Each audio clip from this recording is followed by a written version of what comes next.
everyone. Welcome to Stories at the Way LA. We are so happy you decided to tune in. Today I'm here with Jen. How are you? Good. Great. So today Jen is going to share her story. And I know you have an amazing story that God has done so much in your life. And so let's just start off with the foundation. What did the early stages of your life look like? Yeah. So I grew up in La Fuente, and it was me, my mom, and dad. I grew up in church, pretty much, and my dad was not saved. He was a business owner, and I kind of saw like both sides growing up. So I saw how it is to be a Christian, and then how it is to, live in the world and not be, a Christian. I saw a lot of anxiety because my mom came from a background of a lot of abuse. Mm-hmm. So there was a lot of anxiety in the home. And then my dad also had a lot of issues himself, a lot of anxiety, depression. Like I said, he was alcoholic, so he had a lot of issues. Mm-hmm. And I basically was at church all the time, going to school. There was a lot of anger in the home. There was I was like afraid to say certain things because we would get yelled at, or things would happen, say like a TV broke. We would be like, oh my gosh, how are we going to tell dad? Or because there was a lot of anger that would happen, and my mom would be afraid to, and she would a lot of times be like, we're not going to tell dad, and it kind of taught me to be kind of too afraid to.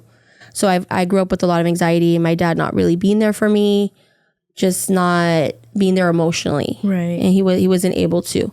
Mm-hmm. My mom did try like to do her best, but it was tough. Mm-hmm. Mm-hmm. Yeah. So you grew up with kind of an example of both sides, a woman who believed in God, but was still kind of struggling with the anxiety and trying to handle the relationship with your dad. And then you grew up with a father that didn't believe in God, who was an alcoholic, who carried a lot of anger wherever he went. So how did this affect your life and who you became and the decisions that you started to make? Yeah. So I grew up with a lot of insecurity, just looking for like that acceptance and the attention. I wanted a lot of attention from men because I didn't get a lot from my dad. Right. I, started high school, and I've always felt like at a place, like kind of where I grew up, I didn't fit in. So I only had like one friend, and it wasn't a good friend. And we, she had a lot of like guys that she would go out with, gangster guys, and, just kind of like that scene. And I was just like searching for, love. And I ended up dropping out of high school. By the time it was like the first week of 10th grade, I had already dropped out. I just couldn't do it. I just was so insecure. Like, I remember going to high school and telling my mom, like, I want to go to like regular high school because I was in private school when I was younger, Christian. Mm-hmm.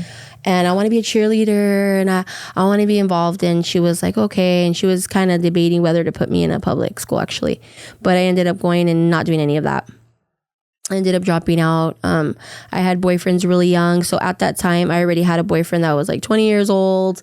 I was, always with him, and just being with a lot of different guys, just searching for, just to find who I was, just to feel loved. Yeah. And it always ended up bad. Yeah. Because it left me more broken, more empty. Just keep searching and searching for something to fulfill me. And there was a lot of abuse, a lot of things that would happen to me because I was so young in these relationships that I didn't know any better.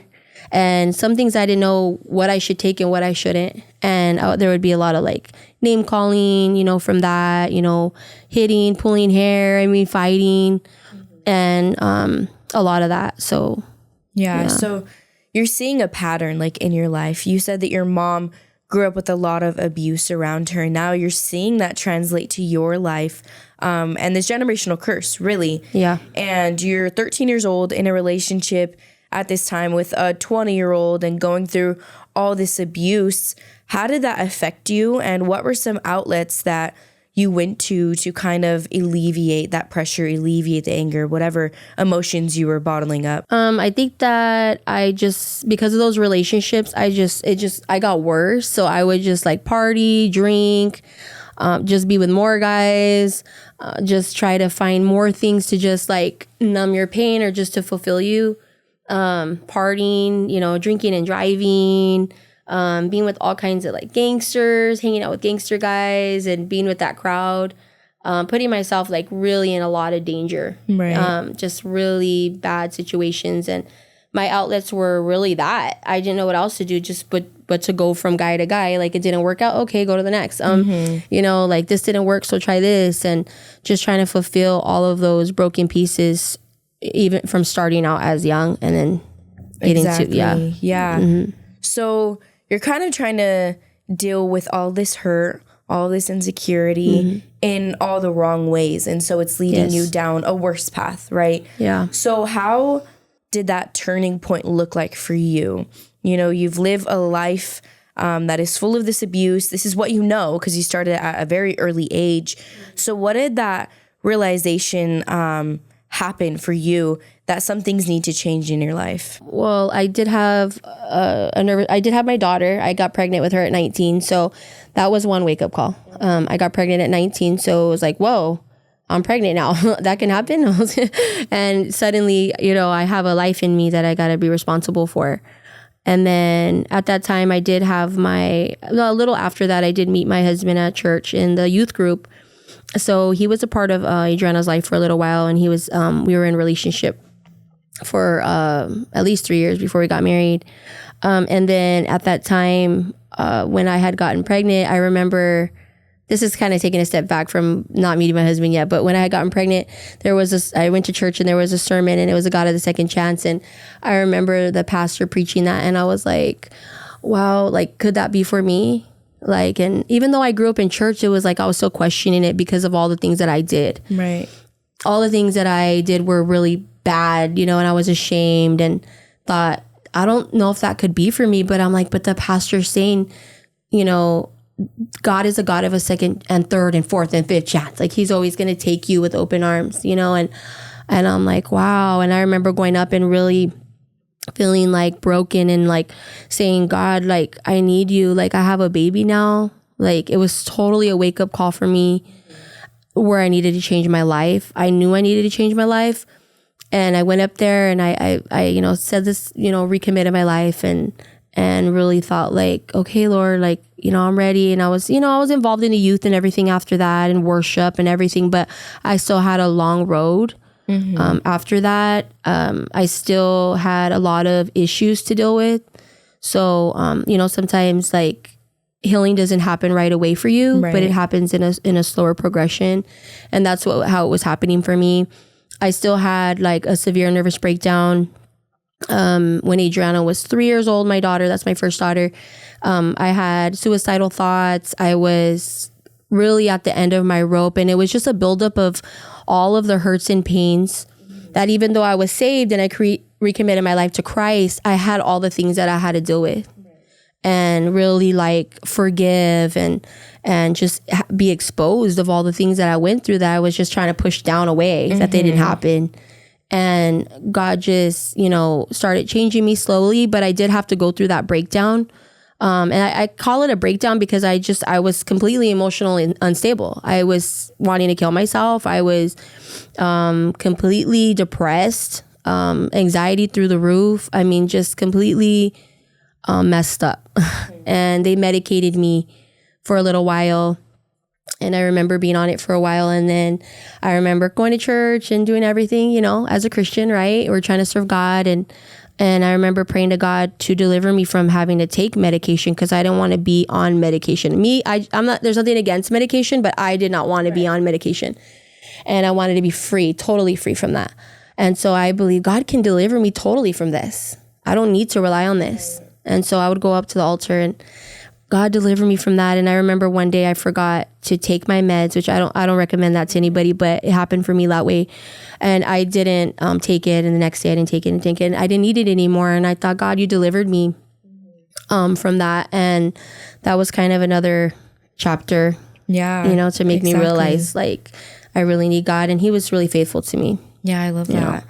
Yeah, and I think your story, a lot of people can relate to it because we can give our lives to Jesus, right? And but still not learn or know what it means to actually live a free life in Jesus, right? And so, like you talked about, healing is a process. Yes. You know, what happens in like milestones. And so what did that look like for you to really go through this healing process with God and to kind of, with these challenges that are coming up in your life, address those with God now? You know, before there was challenges and you addressed those by yourself, but now what did it look like to hold God's hand and say, we're going to do this together in that healing process for you? Yeah, I think I had to just really surrender everything to him, like all my wants, desires, all the hurts, all the pains. I remember just like laying on the floor and crying for God to just deliver me, like literally, like you can imagine like people in the Bible, I feel like screaming out, deliver me, like, you know, and I felt like I was like screaming out, like, deliver me, set me free. I can't do this on my own. And that was kind of the realization that like all this stuff I've been through, there was no way I was going to get through this by myself. So it wasn't just recommitting my life, that's the first step. Yeah. But the next thing was really surrendering everything. Literally everything when you're at the very bottom. Like all these people have hurt you.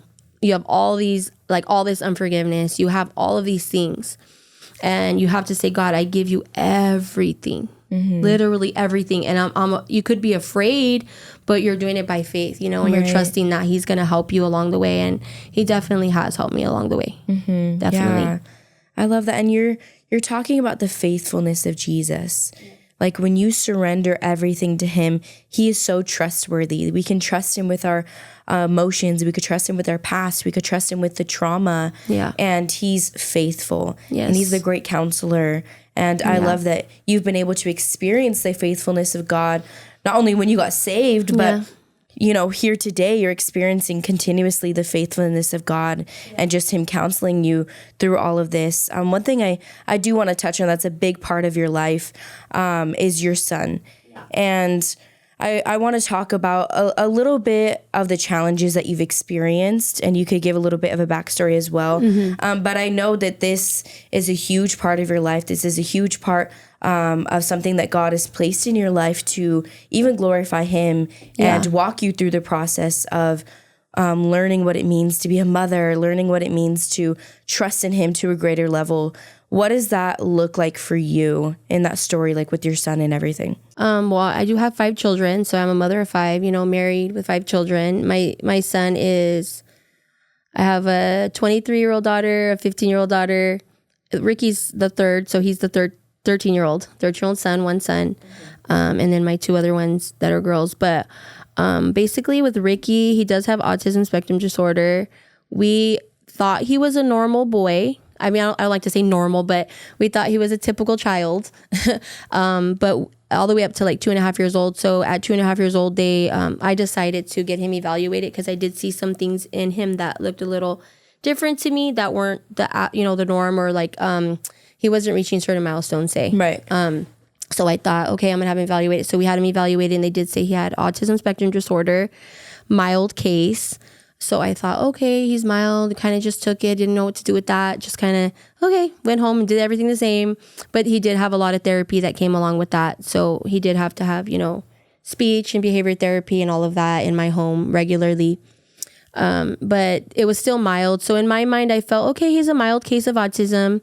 There's still hope for him to be a normal boy. And I think that's what it was. I had hope for him to be a normal boy still. And I wasn't fully accepting the diagnosis, I think. What it was. As time went on, he went into special needs school, and they would tell me towards school age, around maybe 7 years old or so, that he was severe, mod severe. So I'm like, okay, he went from mild to severe. In my mind, I'm like, oh, he's getting worse, not better.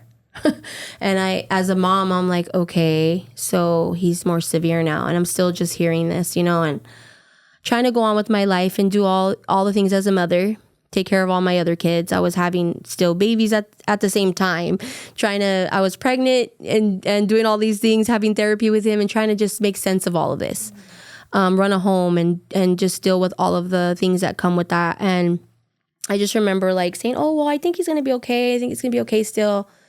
And then one day it just hit me that I think it was a slow progression actually, but it hit me hard because of the slow progression where I was like, it's not okay. It's not going to be okay. Like, he's totally disabled. They said he's language and speech impaired, so he can't talk.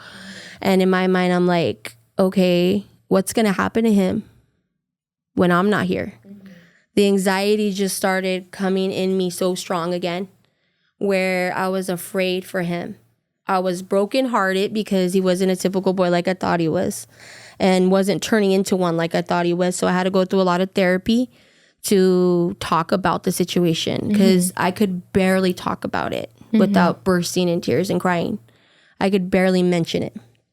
And I had to go through that. So God was having me go through that. And it ended up being a Christian therapist, which was good. So she would give me scripture and everything, things I knew already. But it was just that guidance, you know, to get me through, you know, what was going on.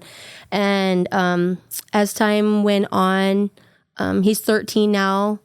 I went through all of that, and I think that it stopped us from going to church at one point because it was hard to handle him at church. So when we would go to church, we would end up leaving. So, and then remember there was COVID and all of that going on too, so we weren't going as well. But when it started getting back to regular, we're like, I don't know if we're gonna go. And my kids were struggling. Like my daughter was struggling with depression and anxiety. They were all having issues, and we weren't going to church. And I thought, I don't know if I could go back. You know, I don't know if I could go back and deal with this there. And I don't know what God has for us with a kid like this, to be honest. Like, how are we going to deal with it there? And I remember Pauline, and she's one of the ladies at our church, and Cece's another lady had called. And we started going to San Bernardino, and we would take Ricky to San Bernardino, but it was a drive because we're, you know, from over here. But they called and said, we're opening a church in La Puente. And I was like, oh my gosh, really? And oh, that's so cool. It's so close to us. And I remember Pauline saying, like, I would tell her, I didn't even know her. And I would share her my story. Yeah. That I have a son with autism and 5 kids, and I'm afraid. Right. Like, I don't know if I can do it. The looks, the stares, the stress of it, like having to deal with that because if you're not familiar with it, there's a lot of behaviors that come with autism. So there's laying down, there's in the floor, there's kicking, there's screaming, you know, there's a lot of things that come along with that. And she would say, no, just come. Like, and I'm like, I don't know, you know, and she's like, just come. Like, the Lord's faithful. Like, when you come, I'm going to see him sitting there. And I would tell her that, like, I love to sing, and I was always part of a music ministry. And she's like, I see you singing up there, and I see your family up there. And I'm like, okay, you know, and I just remember coming and just bringing him. And not to say that he's not doing those things anymore. He still is. But like the Lord started giving me a peace inside and like a strength that I know only can come from him. Because like, I feel like, I know people look at me like, how could she even do what she's doing? Like, she has 5 kids. Like, you're in the music ministry. Your kids are in the music ministry. Like, you have a husband. I homeschool my kids. I run a business. And they look at you like, how? You know, and I think sometimes I discredit that because you got to look like, how? It's because of God. It's because of the grace of God, and the strength and the patience that he's given me through this is huge. Yeah. Like, just all the things I've been through, and then just to get to this point. Yeah. Like, some people are like, how could you be sane when they see the outside, you know? And I say, but then some people have told me, you know what? Like, I see a peace over you with your son. Like, I see you with him, and you're like, there's a peace over you and a love. And it's a love that comes from God, like, to love him, like, even though he's not like a typical child. And I'm not going to say it's easy. Right. Even as a Christian right now, because it's an ongoing thing that goes on that we have to deal with. But I am going to say that God gives us a strength and a peace to deal with this. And he chose me and my husband to do this. And he trusted us to care for him. And I mean, I just thank God for that, you know, he's blessing our family in the midst of all of this, that people can look and see chaos, like, oh my gosh, you know, but then there's people that look and say, wow, the hand of God is on them, because look at what they're going through. and look at what God's doing in their life. Look what they're doing, you know, and, you know, my daughters are involved in the youth ministry, and I'm involved in the ministry and singing in the WLA. And like God is doing so much even in the midst of that. And I think it's just because like just taking that step of faith, even though you're afraid, and saying, what are people going to do? And how are they going to respond to my son? Or how are they going to deal with that? Not really looking at that, but just taking the step of faith and giving it to God and saying, I'm just going to take the step. And I took the step, and look what he did. He took like miles. Like, you know, my daughter's leading worship. And she's a worship leader now in the youth. Like, wow, I would never thought that. You know, Annalise is playing the drums. You know, it's all these things. It was just like a 360. So definitely, God wanted us back for sure, you know, to come back, and he wanted me to take that step, and, you know, just, I see the blessings of God, you know, but yeah. It's so cool to see the transformation and how God can use other people to really speak life into you, into us when we don't see it. Definitely. When we don't see a way out, when we just see one way, and we cut ourselves off sometimes from the voice of God, but God can still use the church, still use people in our life to speak life into us, which is what happened. And just this transformation that you've seen in your life from being at the WLA is just so beautiful to see. And like you said, a lot of people can look at your life now and question, like, how is she doing all of this, you know? And I know your daughters and I know your family, and they're amazing. They're so respectful. They're so mature. They're so loving. But that just shows the faithfulness of God, that when you chose to really surrender everything, the Bible talks about how when we draw near to him, he would draw near to us. And that's your story is an example of that. And I love that. What would you say to someone on the other side of your testimony? Someone who may be struggling. There's different parts of your story. Someone who may be in an abusive relationship. Someone who may be going through what you're going through currently and having an autistic son, autistic family member, whatever it is, something that may be challenging to them that they don't know how to really respond with. What would you say to someone in that situation? They don't know what to do. They don't see a way out. What would you say to that person? Yeah, as far as like for the younger me, what I went through, I would say just surrendering everything to God. Right. Dealing with the issues that you know, you might not know you have, but dealing with the issues that, or things that have happened to you, so that it doesn't come out at you as like a nervous breakdown, or, you know, eventually those things are going to happen. So I would say definitely deal with, forgive, do all the things you can do young so that you can be free and not be like so bound, you know, just surrendering everything to God, laying it all down, literally laying it all down, not just saying, okay, laying it all down, but literally laying it all down, all your wants, all your hopes, your desires, your dreams, who you want to be with, and, you know, be married, and all these things will all come, but just surrendering and knowing that you're going to get that love and that peace from God. You're not going to get it from anyone else. So basically just stop searching and everything else, and like I did, because all it did was cause more and more pain, right, and more you know, like bitterness and hurt and anger. So I would say definitely just let it go, surrender, and God will definitely come through for you. For me now as an autism mom, I would say don't give up. That's the thing that's coming to me, is do not give up, because you feel like giving up your human side of you. When you see the natural, you're like, man, forget this, you know, but then there's something inside, which is the Holy Spirit, will say, no, keep going. Don't give up. Listen to that still small voice inside of you and don't give up. Mm-hmm. Just keep on fighting, keep on going, keep on praying, keep on believing. And even when things look so bad, which there's times that they will, just hold the faith. And, you know, just remember that, you know, faith is the substance of things hoped for, and it's the evidence of things that we don't see. And sometimes things look really bad. And there's times that things look really bad for me. Like my son is like, we're at wit's end. We don't know what to do. But then I remember, God, you're with me.